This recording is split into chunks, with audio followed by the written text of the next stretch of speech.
So ഞങ്ങൾ അങ്ങനെ on ടൈമിൽ ഒരു ടീസർ റിയാക്ഷൻ വേണ്ടി വന്നിരിക്കുകയാണ്. കുറേ നാളുകൾക്ക് ശേഷം കുറേ നാളുകൾക്ക് ശേഷം ഓൺ ടൈം എന്ന് പറഞ്ഞാലും വീഡിയോ ഇറങ്ങിയത് 6 മണിക്കാണ്. ഞങ്ങൾക്ക് സമയം കിട്ടിയത് ഇപ്പോഴാണ്. 10 മണിയായി, 10:30 രാത്രി 10:30. ഞങ്ങൾ ആക്ച്വലി ഇന്നത്തെ റിലീസ് പടങ്ങളെല്ലാം കണ്ടിട്ട് വന്നിരിക്കുകയാണ്. സോ നമുക്ക് ആ റിയാക്ഷനിലേക്ക് പോകാം. നമ്മുടെ ഇന്ന് റിയാക്ട് ചെയ്യാൻ പോകുന്ന പടം ബബ്ബബ്ബ, അതായത് ഭയഭക്തി ബഹുമാനം എന്നാണ് അതിൻ്റെ ചുരുക്കെഴുത്താണെന്നാണ് പറയുന്നത്. നമ്മുടെ ദിലീപേട്ടൻ്റെ ഒരു പക്ക എൻ്റർടൈനർ ആണ്. ഇത് എഴുതിയിരിക്കുന്നത് നമ്മുടെ നൂറിൻ ഷെരീഫും പുള്ളിക്കാരുടെ ഹസ്ബൻഡ് ഉണ്ടല്ലോ, പുള്ളിയുടെ പേരെന്തായിരുന്നു പേര് ഇല്ലില്ല, അവർ ഫസ്റ്റ് ഇതാണ്. പിന്നെ ധനഞ്ജയ് ശങ്കറോ അങ്ങനെ ഒരാളാണ് ഡയറക്റ്റ് ചെയ്യുന്നത്. പുള്ളിയുടെ ഫസ്റ്റ് പടം അല്ലേ ആണെന്ന് എനിക്ക് തോന്നുന്നത്. സോ പുള്ളി അസിസ്റ്റൻ്റ് ആയിരുന്നല്ലോ. ഇതിൻ്റെ കുറച്ച് പോർഷൻസ് കണ്ടായിരുന്നു.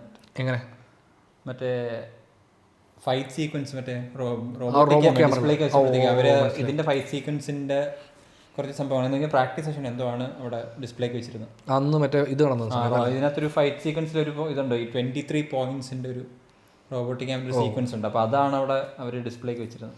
സോ നമുക്ക് ബബ്ബബ്ബയുടെ ടീസർ കണ്ടു നോക്കാം.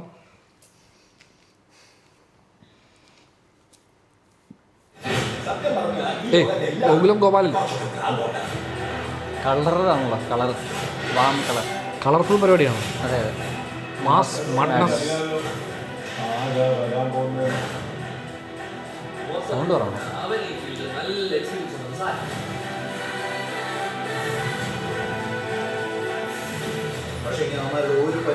ആരാണത്? മറ്റേ നമ്മുടെ സാൻഡിയാണത്. വില്ലനാണോ? സാൻഡി അശോകനാണ്.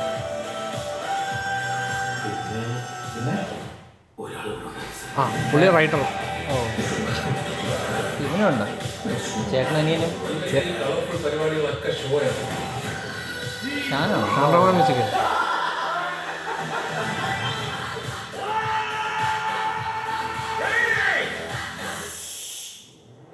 ഇനിയാണ് എന്റെ ഷോ.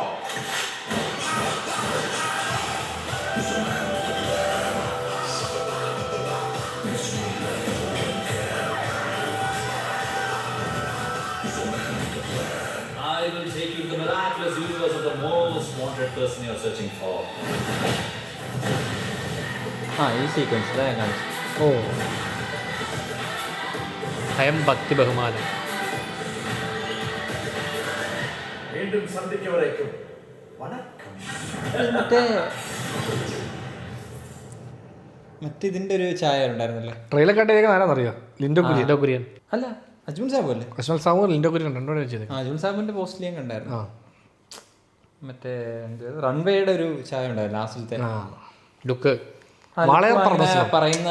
ഇപ്പൊ ഇതിന്റെ തമിഴിൽ തന്നെ വിനീത് ശ്രീനിവാസനാണ് വില്ലനാണ്. ഇവർ രണ്ടുപേരും കൂടെ ഫേസ് ഓഫ് ഉണ്ടോ? ടീച്ചറിലായിരുന്നു. ഫേസ് ഓഫ് ഉണ്ട് അവർ തമ്മിലെന്ന് തോന്നുന്നു. എന്താണ് പരിപാടി മനസ്സിലായില്ല. ഒരു ദിലീപിന്റെ സൈഡിൽ നിന്നാണ് തോന്നുന്നു ധ്യാൻ ശ്രീനിവാസൻ. എന്താണ് സംഭവം? എന്തായാലും ഇങ്ങനെ പുള്ളി ഇങ്ങനെ കുറെ നാളുകളല്ലേ ഇങ്ങനത്തെ ഒരു കുറച്ച് അതെ ഒരു നമ്മൾ ഈ പറഞ്ഞ ഫുൾ പാക്കേജ് പടം ഇതിൽ വരുന്നത്, ആക്ഷൻ പ്ലസ് കൊമേഴ്ഷ്യൽ എലമെന്റ് വരുന്നത് കുറെ നാളുകൾക്ക് ശേഷമാണ്. ടോൺ വിഷ്വൽസ് ഭയങ്കര. അതെ, കുറച്ച് പ്രൊഡക്ഷൻ ക്വാളിറ്റി ഉണ്ട്. നല്ല പ്രൊഡക്ഷൻ ക്വാളിറ്റി. അതിന്റെ പിന്നണിയിലുള്ള എല്ലാ കളർ ഉണ്ടെങ്കിലും അങ്ങനെ ഓവർ സാച്ചുറേറ്റഡ് കുറച്ചധികം പടങ്ങൾ കളർഫുൾ എന്റർടൈനർ അതുകൊണ്ടല്ലേ കളർ വേണ്ടേ? അല്ല, മറ്റേ ഇപ്പൊ കുറച്ചധികം പടങ്ങളിൽ ഞാൻ തിയേറ്ററിൽ കണ്ടപ്പോൾ കുറച്ച് സാച്ചുറേഷൻ കൂടിയ കളർ റീഡിങ് കണ്ടായിരുന്നു നമ്മളെ.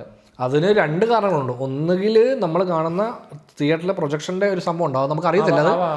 അത് നമ്മൾ 2-3 പടങ്ങൾ ബാക്ക് ടു ബാക്ക് കണ്ടാൽ അറിയാൻ പറ്റത്തുള്ളൂ. ഇത് കൊള്ളാം. ഇതിന്റെ ട്രെയിലർ കൊണ്ടോ? ഇനിയിപ്പോൾ ഏതാ റിലീസ് ആണ് ഇത്? പറഞ്ഞിട്ടില്ല. ഈ വർഷം തന്നെ ഇല്ലേ? ഈ വർഷം എനിക്കൊന്ന് ഓണത്തിനായിരിക്കും അല്ലേ? Onam may be. ഓണം എന്ന് പറയുമ്പോൾ കുറച്ച് സമയമുണ്ടല്ലോ അല്ലേ? സെപ്റ്റംബർ ജൂലൈ ആണിത്. അപ്പോൾ ഓണം റിലീസ് ആയിരിക്കാൻ ചാൻസ് ഉണ്ട്. അപ്പോൾ വേറൊന്നുമില്ല, ഓണം അല്ലാതെ വേറൊന്നുമില്ല. ഓണത്തിന് വരാം, ചിലപ്പോൾ വരാം.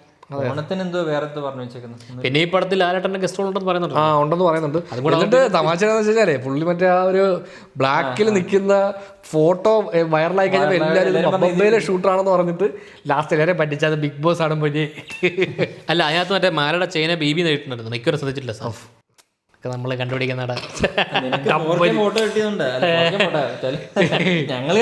ഇത് കണ്ടുപിടിച്ചവന്മാര് ഇൻസ്റ്റാഗ്രാമിൽ ഇത് പോസ്റ്റ് ഇടും. അത് കണ്ടിട്ട് നമ്മൾ ഇവിടെ വന്ന് പറയും, ഞാൻ കണ്ടുപിടിച്ചത്. ഞാൻ പറഞ്ഞില്ല ഞാൻ കണ്ടുപിടിച്ചത്. അതെ, നീ സേഫായി. സോ അപ്പോൾ ടീസർ കൊള്ളാം, ടീസർ രസമുണ്ട്. നമ്മൾ അങ്ങനെ പുള്ളിയെ ഒരുപാട് നാളായിട്ട് ഇങ്ങനത്തെ പരിപാടി ഒരു അഴിഞ്ഞാടുന്ന ദിലീപേട്ടൻ. അതെ. പിന്നെ ഇതിന്റെ ഫസ്റ്റ് ലുക്ക് പോസ്റ്റർ മുതലേ എല്ലാത്തിലും പുള്ളി ഇങ്ങനെ ഭയങ്കര ഇങ്ങനെ ചിരിക്കുന്നത് കുറച്ച് എക്സെൻട്രിക് ആയിട്ട് ചിരിക്കുന്ന ഒരു ലൈനുണ്ട്. അങ്ങനെ ഒരു സാധനം ഇതിനകത്തുണ്ടല്ലോ, ഇതിനകത്തും പുള്ളി ചിരിക്കുന്ന തമിഴിലും പുള്ളിയുടെ ചിരി കുറച്ച് ഇതാണ്. അങ്ങനെയല്ലോ ഭയവും ഭക്തി ബഹുമാനം, അത് 3 പേരാണ് ഐഡന്റിറ്റിയാണ്. അത് ഭയം വെച്ച് വിനീത് ശ്രീനിവാസൻ കളിക്കുന്നു, ഭക്തി ബഹുമാനം വെച്ച് അങ്ങനെയല്ലോ ആണ്. എന്നൊക്കെ അറിയത്തില്ലല്ലോ, പടം കാണണ്ടേ, പള്ളി മറിച്ചേക്കല്ലേ നമ്മളല്ലല്ലോ എഴുതിയത്, അറിയത്തില്ലല്ലോ, നമുക്ക് പടം കാണണ്ടേ അറിയാൻ. സോ അപ്പോൾ നമ്മൾ ബബ്ബയുടെ ട്രെയിലറോ അങ്ങനെ അടുത്ത സംഭവങ്ങൾ വരട്ടെ, നമ്മൾ അത് റിയാക്ട് ചെയ്യുന്നതായിരിക്കും. നിങ്ങൾ ഈ ട്രെയിലർ ടീസർ കണ്ടത് നിങ്ങൾക്ക് എന്താണ് തോന്നുന്നുള്ളത് നിങ്ങൾ വീഡിയോയുടെ താഴെ വന്ന് കമന്റിൽ പറയൂ. എനിക്ക് നല്ല രസം തോന്നിയിട്ടുണ്ട്. അത് ഞാൻ നിന്നോടല്ല, നമ്മളൊള്ളി പറഞ്ഞില്ല, ഞാൻ ഓഡിയൻസോട് പറയാം. ചേട്ടൻ എന്താ തോന്നുന്നത്, ചേട്ടനോട് പറയില്ല. അത് രസമുണ്ട്. അതായത് ഇത് കുറെ പേർക്ക് പ്രതീക്ഷയുള്ള, ഞാൻ പ്രോപ്പർ ഒരു സംഭവം കാണുന്ന ഇപ്പോഴും, പക്ഷെ കുറെ കാലം മുമ്പ് തന്നെ ഫിലിം ഇൻഡസ്ട്രിയിലുള്ള കുറെ പേർക്ക് ഈ പടത്തിനെ കുറിച്ചൊരു ടോക്ക് ഉണ്ട്. അപ്പൊ ഞാൻ വിചാരിച്ചത് ഇത്ര ടോക്ക് എന്താ സംഭവം എന്ന് അറിയത്തില്ലായിരുന്നു. അപ്പൊ എന്തോ ഒരു പരിപാടി ഉണ്ട് ഇതിനകത്ത്, അത്യാവശ്യം രസകരമായ ഒരു പരിപാടി ഉണ്ടാവും എന്ന് നമ്മൾ വിശ്വസിക്കുന്നു.